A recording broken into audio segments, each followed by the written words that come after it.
Hello ನಮಸ್ತೆ. ಇವತ್ತು ನಾನು ನಿಮಗೊಂದು ಇನ್ಫಾರ್ಮೇಷನ್ ಶೇರ್ ಮಾಡೋಣ ಅಂತ ಇದ್ದೀನಿ. ಇನ್ ಕೇಸ್ ಒಂದು ಜಿಮೇಲ್ ಅಕೌಂಟ್ ಏನಾದರೂ ಸ್ಟೋರೇಜ್ ಫುಲ್ ಆಗಿದೆ ಅಂತಂದರೆ ನಾವು ಅಲ್ಲಿರುವಂತಹ ಡಾಟಾಗಳನ್ನೆಲ್ಲ ಯಾವ ರೀತಿಯಾಗಿ ಈಸಿಯಾಗಿ ಟ್ರಾನ್ಸ್ಫರ್ ಮಾಡ್ಬೋದು. ಇಲ್ಲ ಅಂತಂದರೆ ನಾವು ಪೇ ಮಾಡಿ ಸ್ಟೋರೇಜನ್ನು ತೊಗೋಬೇಕು. ಸೊ ಈಸಿಯಾಗಿ ಫೈಲ್ಸನ್ನೆಲ್ಲ ಇನ್ನೊಂದು ಇಮೇಲಿಗೆ ಟ್ರಾನ್ಸ್ಫರ್ ಮಾಡ್ಕೋಬೋದು. ಇಲ್ಲಿ ನಾನು ಒಂದು ಫೋಲ್ಡರನ್ನು ಸೆಲೆಕ್ಟ್ ಮಾಡಿ ಶೇರ್ ಅಂತ ಕೊಟ್ಟಿದ್ದೀನಿ. ಸೊ ನಿಮಗೆ ಯಾವ ಮೇಲಿಗೆ ಟ್ರಾನ್ಸ್ಫರ್ ಮಾಡಬೇಕಾಗಿದೆ ಅದನ್ನು ಸೆಲೆಕ್ಟ್ ಮಾಡಿ ಸೆಂಡ್ ಅಂತ ಕೊಟ್ಬಿಡಿ. ಸೊ ನಾವು ಇವಾಗ ಸೆಕೆಂಡ್ ಮೇಲಿಗೆ ಹೋಗಿ ಚೆಕ್ ಮಾಡೋಣ. ಸೆಕೆಂಡ್ ಮೇಲಲ್ಲಿ ನೋಡಿ ಈ ಫೈಲ್ ನಾವೇನು ಟ್ರಾನ್ಸ್ಫರ್ ಮಾಡಿದ್ದೇವೆ ಅವು ಬಂದಿರ್ತವೆ. ಬಟ್ ನಮಗೆ ಅದು ನಮ್ಮ ಡ್ರೈವಲ್ಲಿ ಬೇಕಿರ್ತದಲ್ಲ, ಡ್ರೈವಲ್ಲಿ ಚೆಕ್ ಮಾಡಿದರೆ ಡ್ರೈವಲ್ಲಿ ಇಲ್ಲ.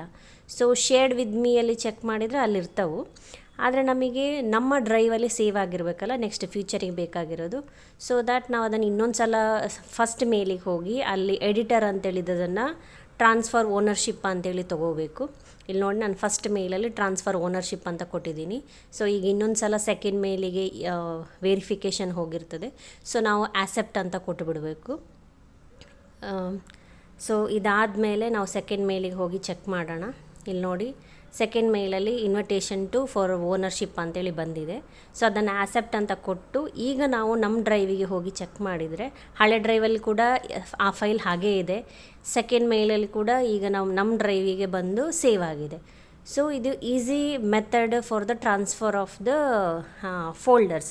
ಸೊ ಇದೇ ಥರ ಎಲ್ಲ ಡಾಟಾಸನ್ನು ಟ್ರಾನ್ಸ್ಫರ್ ಮಾಡೋ ಬದಲು ಒಂದು ಫೋಲ್ಡರ್ ಮಾಡ್ಕೊಂಡು ಎಲ್ಲ ಡಾಟಾಸನ್ನು ನಾನು ಒಂದೇ ಫೈಲಿಗೆ ಡ್ರ್ಯಾಗ್ ಮಾಡ್ಕೋತಾ ಇದ್ದೀನಿ. ಈಗ ಇಲ್ಲಿ ನೀವು ಚೆಕ್ ಮಾಡ್ಬೋದು, ಎಲ್ಲ ಡಾಟಾಸನ್ನು ಕೂಡ ಒಂದೇ ಫೋಲ್ಡ್ರಿಗೆ ಟ್ರಾನ್ಸ್ಫರ್ ಮಾಡಿದ್ದೇನೆ. ಸೊ ಈಗ ಫಸ್ಟ್ ಮೇಲ್ನಿಂದ ಇಲ್ಲಿಗ ಪುನಃ ಇನ್ನೊಂದು ಸಲ ತೋರಿಸ್ತಾ ಇದ್ದೀನಿ ಶೇರ್ ಮಾಡೋದನ್ನು. ಸೊ ನಿಮಗೆ ಬೇಕಾಗಿರುವ ಸೆಕೆಂಡ್ ಮೇಲನ್ನು ಚೂಸ್ ಮಾಡ್ಕೊಂಡು ಶೇರ್ ಅಂತ ಕೊಡಿ. ಸೊ ಎಗೇನ್ ನಮ್ಮ ಸೆಕೆಂಡ್ ಮೇಲಲ್ಲಿ ಏನು ಕಳಿಸಿದ್ದೀವಿ ಆ ಫೋಲ್ಡರ್ ಬಂದಿರ್ತದೆ, ಬಟ್ ಅದು ಡ್ರೈವಲ್ಲಿ ಸೇವ್ ಆಗಿರಲ್ಲ. ಅದಕ್ಕೋಸ್ಕರ ನಾವು ಶೇರ್ ವಿತ್ ಮೀಯಲ್ಲಿ ಬಂದಿದೆ.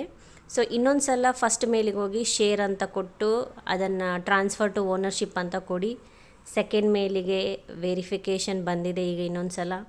ಸೊ ಅದನ್ನು ಆ್ಯಸೆಪ್ಟ್ ಕೊಟ್ಟಿದ್ದೀನಿ ನಾನು. ಸೊ ಇದಾದಮೇಲೆ ಈಗ ನಮ್ಮ ಚೆಕ್ ಮಾಡಿದರೆ ನಮ್ಮ ಡ್ರೈವಲ್ಲಿ ಚೆಕ್ ಮಾಡಿದೆ ಸೆಕೆಂಡ್ ಮೇಲಲ್ಲಿ ಈಗ ಆ ಡಾಟಾಸ್ ಎಲ್ಲ ಸ್ಟೋರ್ ಆಗಿರ್ತದೆ. ಸೊ ಇದೀಗ ಈಸಿ ಮೆಥಡ್. ಸೊ ದಟ್ ನಮಗೆ ಫಸ್ಟ್ ಮೇಲಲ್ಲಿ ಏನಿದೆ ಸ್ಟೋರೇಜ್ ಅದೆಲ್ಲ ಕ್ಲಿಯರ್ ಮಾಡ್ಕೋಬೋದು, ಡಿಲೀಟ್ ಮಾಡ್ಕೋಬೋದು. So thank you for watching.